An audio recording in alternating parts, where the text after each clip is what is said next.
평균 월급 300만원, 서울 생활비 150대면 150. 저는 이 돈을 어떻게 썼느냐로 제 퇴사 후 삶이 결정됐다고 생각해요. 지난 영상에서 돈에 대한 이야기가 굉장히 많더라고요. 결국 돈이다, 돈 떨어지면 자유도 끝이다. 네, 맞아요. 저도 금융업에 종사하면서 보고 듣고 배우는 게 돈이다 보니까 돈이 얼마나 삶의 필수적인 요소인지 잘 알고 있습니다. 그래서 돈 이야기를 제대로 해볼게요.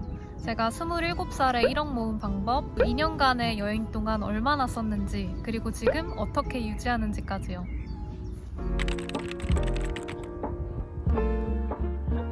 제가 회사 다닐 때 팀장님이 이런 말을 하시더라고요. 회사 들어와서 일하고 결혼하고 아이 키우다 보니까 내 인생이 어디 갔는지 모르겠다. 그 팀장님은 부서에서도 인정받고 배울 점이 많은 분이셨어요. 근데 그런 분도 40대가 돼서 그렇게 느끼시는구나 보면서 내 미래도 비슷하게 흘러갈 수 있겠다 생각했던 것 같아요. 그래서 내가 얻는 것과 지불하는 걸 계산해봤어요. 회사를 다닌다는 건 내 시간과 에너지를 팔아서 돈을 얻는 거잖아요. 물론 일 자체로 자아 실현을 하는 경우는 제외하고요. 회사를 계속 다닐 경우에 연봉은 인상되겠죠. 근데 문제가 있어요. 같은 시간이라도 내가 20대에 쓸 수 있는 에너지와 40대에 쓸 수 있는 에너지는 다르죠.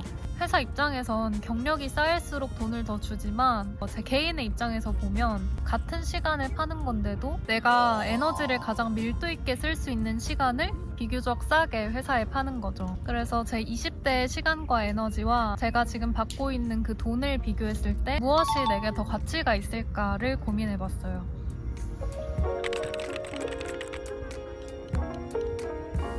퇴사를 결심했어도 어느 정도 안전망이 필요하겠죠. 저는 1억을 목표로 잡았는데요. 그 기준은 이거였어요. 내가 한 2, 3년 동안 놀든 새로운 도전을 하든 생활이 유지되는 금액이요. 보통 투자를 할 때도 시드 1억을 먼저 만들어라고 하거든요. 일단 생활비 월 200 잡아서 2년에 4,800, 거기에 여행 경비, 비상금 더해서 1억이 그 선이었어요.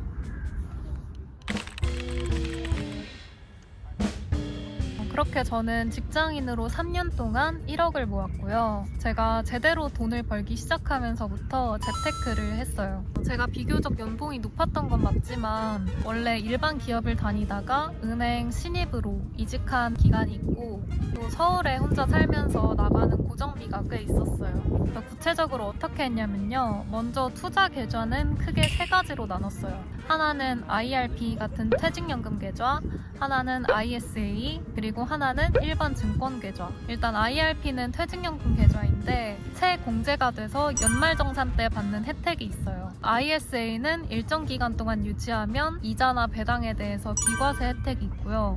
대신에 이런 계좌들은 미국 개별 주식 거래가 안 돼서 일반 증권 계좌도 관리했습니다. 거기서 뭘 샀냐면 저는 미국 지수 추종 ETF를 꾸준히 적립식으로 매수했어요. 많이들 아시는 나스닥 100 지수 QQQ나 미국 배당주인 SCHD 그리고 미국 반도체 ETF인 SMH 위주로 투자를 했습니다.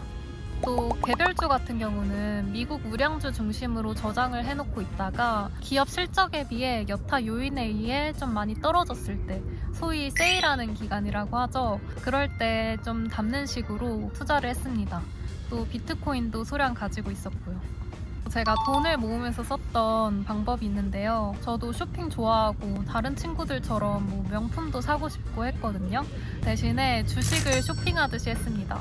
성과급이 들어오면 오늘 테슬라 쇼핑해야지 이런 식으로 조금 정신 승리 같긴 한데 저한테는 제가 투자했던 돈이 불어나는 걸 보는 게 더 확실한 금융치료가 되더라고요.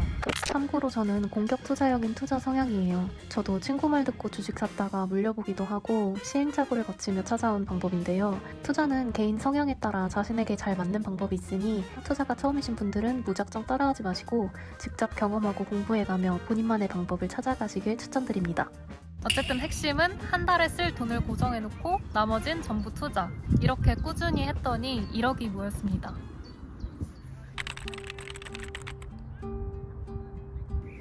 그래서 2년 여행 동안 얼마나 들었냐고요?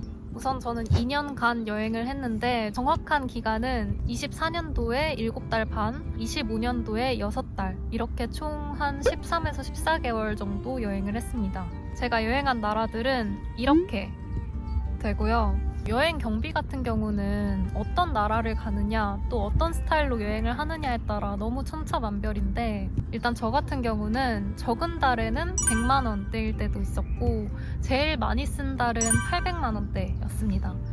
월 평균으로 따지면 300만 원대였네요. 우선 경비를 좀 절약하는 방법은 가장 쉬운 게 싼 나라에 오래 있는 거였어요. 발리나 이집트처럼 우리나라보다 훨씬 싼 나라에 오래 있었고요. 또 유럽 같은 경우는 여기 제가 있는 이 베를린에서 한 달 이상 있었었는데, 그때는 쯔비쉔이라고 여기 현지에 사는 한국인 분들이 한국을 가면서 본인의 집을 이제 단기 렌트해주는 형식이 있어요. 그걸 이용해서 거의 서울에 있는 월세 정도 수준으로 있을 수 있었습니다. 그리고 결정적으로 제가 투자했던 돈이 여행을 하면서 놀고 있지 않았겠죠. 그렇게 수익을 난 것들을 정리해가면서 여행 경비를 썼습니다.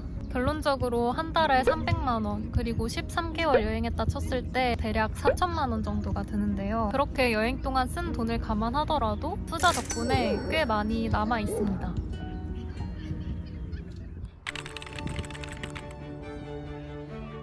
이건 사업으로 성공하신 분이 하신 말씀인데요. 돈을 쫓는 사람이 돈을 버는 게 아니라 세상에 어떤 가치를 만드는 사람에게 돈이 따라온다는 거예요.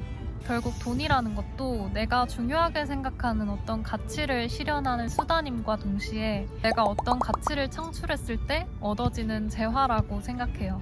그래서 오늘 이야기 정리하면요. 퇴사는 단순히 도망이 아니라 하나의 준비 과정이에요. 저한테는 그 준비를 위한 비용이 1억이었고요. 저만의 재테크 루틴을 세웠고 그런 것들이 지금의 저를 지탱해주고 있습니다. 오늘 영상이 혹시나 퇴사를 고민 중이신 분, 혹은 현실적으로 세계 여행을 어떻게 하는지, 재테크를 어떻게 시작해야 될지 모르겠는 분들에게 조금이나마 도움이 됐으면 합니다. 다음 영상에서는 제가 지금 살고 있는 이 베를린에 대한 이야기로 한번 찾아와 볼게요.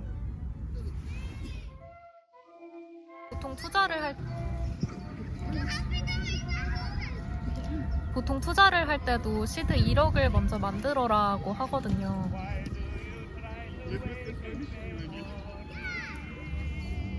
Why talk about the days that used to be? You say you love me, but you know that's not true. I can't forget the tears I shed over you. I told you once that there would come a